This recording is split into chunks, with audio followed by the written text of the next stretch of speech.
Republicans have been very kind to me from the beginning. Even from the beginning, when Bobby was running as a Democrat, they weren't mean. No. And they never have been. No. And I can't say that for the Democrats. I agree.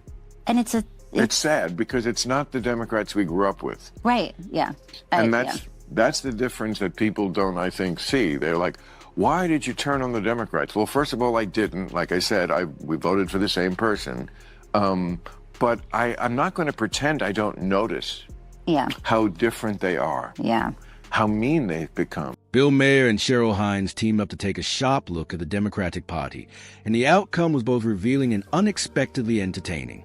Once reliable supporters, they discuss how the party has shifted in recent years, especially as Donald Trump's growing momentum has reshaped the political climate. They explain why their trust has weakened and how a party that once motivated them now feels completely different from the one they originally believed in. Again, one good thing about Trump, he really, really does not like war.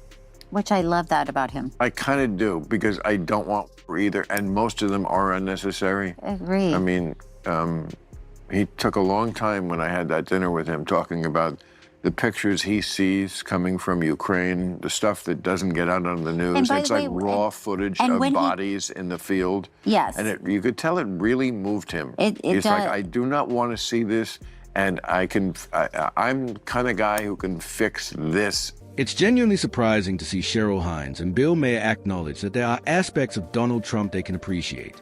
Coming from two people known for their strong criticism of him, especially Maher, it marks an unexpected shift in tone. For years, Maher's monologues were famous for sharp, relentless commentary aimed at Trump and the Republican Party. But now, this more reflective and recalibrated version of him has reshaped the conversation, attracting new viewers while leaving some longtime fans confused. Even people within Maher's usual political circle are trying to make sense of the change. Some believe he's simply grown tired of mixed messages within the Democratic Party, while others think his views have evolved over time. Whatever the reason, the shift is unmistakable, and it's generating more attention than many of his past, predictable political critiques. You know, he's never not going to be Trump. So, of course, he's like, I solved 9 wars. You know, okay, even if it's half that, it's still good that we're solving them and not starting them. That's the thing that I find that I really like about President Trump when he talks about Ukraine. And he talks about Ukraine and Russia, and he will say they're losing people on both sides. Donald Trump has repeatedly said he does not want the United States drawn into prolonged foreign conflicts, and he has stated that ending the war in Ukraine will be one of his top priorities. Whether people agree with his approach or doubt it, his position has definitely shifted the public conversation. Maher noted that Trump's stated strategy contrasts sharply with President Biden's, which has added new momentum to the debate. Regardless of anyone's personal views about Trump, it's clear that both administrations have aimed for a resolution, just through very different methods. While Biden focused on long-term diplomatic efforts, Trump argues that his more direct, pressure-driven style could move the situation in a new direction. For Trump, this framing is quickly becoming a major political talking point, one that reaches far beyond domestic politics. What somebody was just asking me about when I met him, what surprised me the most, and I said I was surprised that he really likes to listen to people. He's very curious and what they you have to say. They hated when I said that. Again, because I'm just telling you what happened. What, should I lie? I guess so. I guess right. He kicked me in the balls under the table, and then I knew he would. He threw the spaghetti against the wall when I raised the subject of tariffs. No. No. It's easy to imagine some Democrats feeling frustrated by Bill Maher's recent comments about Donald Trump. For years, audiences expected Maher to follow a familiar pattern of sharp criticism. So when he acknowledged, even briefly, that Trump can come across as unexpectedly pleasant or likable in person, the reaction shifted instantly. Cheryl Hines has spoken about seeing that side of Trump as well, which added another layer to the discussion. Many people assumed Maher would come away from meeting Trump with stronger material for criticism, but instead he returned with a more nuanced view. That change in tone has left some longtime followers unsure how to respond. What this moment really highlights is how strongly public perceptions can be shaped by expectations, political narratives, and long-standing viewpoints. Maher's comments didn't endorse anyone. They simply challenged a familiar storyline, and that alone was enough to spark intense debate. He listened. Yeah, I think he actually wants more people around him for a stimulating conversation. Yeah. I was very surprised at, and mentioned it again, they hated me for it, that as opposed to so many important people I've met who, when you talk to them, you don't feel like they're really listening. They're kind of like, you know what I mean? And then when they answer you, it doesn't quite track, you know? We're just waiting for their turn to talk. This is both laugh-out-loud funny and surprisingly revealing. Politicians often enter interviews armed with preloaded talking points, carefully crafted lines, and narratives so rehearsed you can practically hear the imaginary cue cards flipping in their heads. It's as if they're reading from an invisible script hovering just above the camera lens, and no matter what the interviewer throws at them, a curveball question, a sharp follow-up, or an unexpected angle, they rarely deviate. Instead, they cling to their talking points with almost mechanical stubbornness, repeating the same lines over and over, even when their answers no longer align with what's being asked. Watching it unfold can feel almost surreal. The disconnect between question and response becomes painfully obvious, creating those cringeworthy moments that are somehow both frustrating and entertaining. At the same time, these moments reveal a lot about the state of modern political communication, where image management and message control often outweigh authenticity or meaningful conversation. For viewers, it's a mix of comedy, insight, and a little bit of disbelief, showing just how rehearsed and controlled political messaging has become, and why genuine moments of candor, like those occasionally offered by Bill Maher or Cheryl Hines, stand out so dramatically in contrast. Yes, or they're just on this different level. I mean, these are show people too. I've had that. But I didn't get that with him at all. No. I got a guy who looked in my eyes, was listening to what I said, waited until I finished, even when it was contradictory, when it was he never got blustery or mad about it.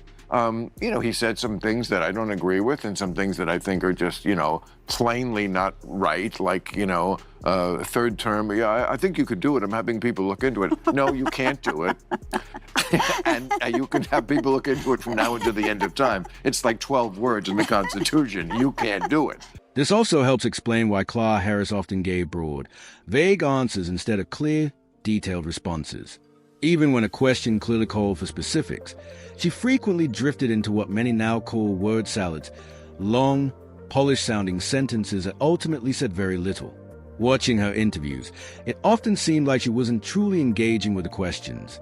Instead, she appeared focused on returning to pre-rehearsed talking points, even when they didn't fit the moment. That constant pull back towards scripted, ultra-safe lines created a noticeable sense of distance, almost as if she were waiting for an easier question so she could retreat to her comfort zone.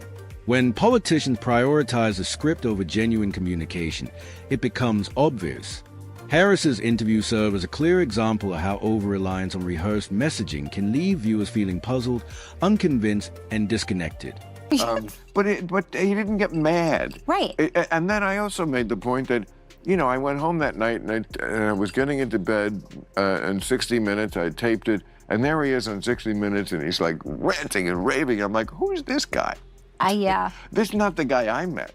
Yeah. And so I'm just the reporter here. I'm just telling you. This was my experience. These aren't casual observers or neutral commentators.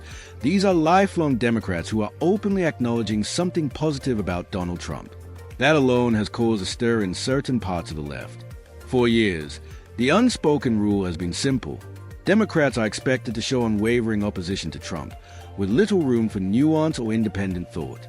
So when voices like Bill Maher and Cheryl Hines step outside the familiar script and recognize moments or qualities in Trump worth noting, it disrupts the narrative some have spent years reinforcing. From pundits to celebrities, and even within media spaces, expressions of anything other than criticism or alarm can provoke strong reactions. The fact that loyal Democrats can admit a positive observation highlights just how rigid and emotionally charged political expectations have become, making this moment both surprising and revealing. Republicans have been very kind to me from the beginning. They weren't mean. No. And they never have been. No. And And I can't say that for the Democrats. I agree. That's the difference that people don't, I think, see. They're like, why did you turn on the Democrats? Well, first of all, I didn't. Like I said, we voted for the same person. For years, Republicans were often seen as a harsh, unyielding side of American politics. But now, Bill Maher and Cheryl Hines are challenging that perception, drawing from their own experiences to reveal a different reality. Increasingly, it appears the Democratic Party can be just as unforgiving, especially toward anyone who steps outside the accepted narrative. Express an idea that strays even slightly from the party line, and the response can be swift and harsh, labels, criticism, and in some cases, public backlash. The message is clear: conform fully or face consequences. Maher and Hines highlighting this shift matters because it sheds light on a dynamic many have sensed but rarely discussed openly. It shows that the Democrats, like any political group, are not always the empathetic, nurturing side they often portray. They can also be intensely strict and unforgiving. Democrats have been having a lot of donor retreats lately where liberal strategists hold ideathons, where they try to figure out why they keep losing elections. You know, apart from using words like ideathon. And now one idea that's getting a lot of attention is the Dems need to find their Joe Rogan, a liberal Joe Rogan, because that's why Kamala lost. Republicans have a podcast. That's true. But the Democrats don't just need their own version of a media personality. They need leaders who are genuine, honest, and unafraid to speak plainly. They need individuals bold enough to stand up to internal pressures, willing to challenge their party when necessary, and able to resist following every ideological trend without question. What the party is missing right now are leaders with real conviction, people who can take criticism, acknowledge their flaws, and remain authentic under pressure. Maher's argument is simple. The party doesn't just need new voices. It needs strong, grounded personalities who can hold their own, push back when it matters, and help rebuild credibility from the inside out. Or you could consider this. Instead of conjuring up a new Joe Rogan, ask yourself why you lost the old one. Because he used to be on your side. He smokes pot on the air. I don't think he's that much of a far-right ideologue. I don't think his mind is completely inflexible. His neck, yes. But not his mind. And he's expressed unease with some things Trump is doing, as has a certain disgruntled former employee named Elon Musk, who, like Joe, is another guy who 5 years ago was thought of as a liberal, but got driven into the other camp by bad attitudes and bad ideas. This is the same type of thinking that's causing voices like Cheryl Hines and Robert F. Kennedy Jr. to feel disconnected from the liberal fold. Increasingly, Democrats say they are frustrated not over a single issue, but because the party's overall direction, policies, and core priorities no longer resonate, or in some cases, feel fundamentally misguided. There's a growing perception that the party prioritizes ideological purity over practical solutions and reacts harshly to anyone who questions the prevailing narrative. Yet, even as this shift pushes thoughtful voices away, there seems to be little willingness within the party to reflect or course correct. Resistance to change, whether from stubbornness or fear of losing control, leaves longtime supporters frustrated and disillusioned. This trend is a clear warning. If the party cannot adapt, more allies may continue to look elsewhere for alternatives. If you enjoyed this video, hit the like button, subscribe, and stay tuned for more insightful content. Thanks for watching, and I'll see you in the next one.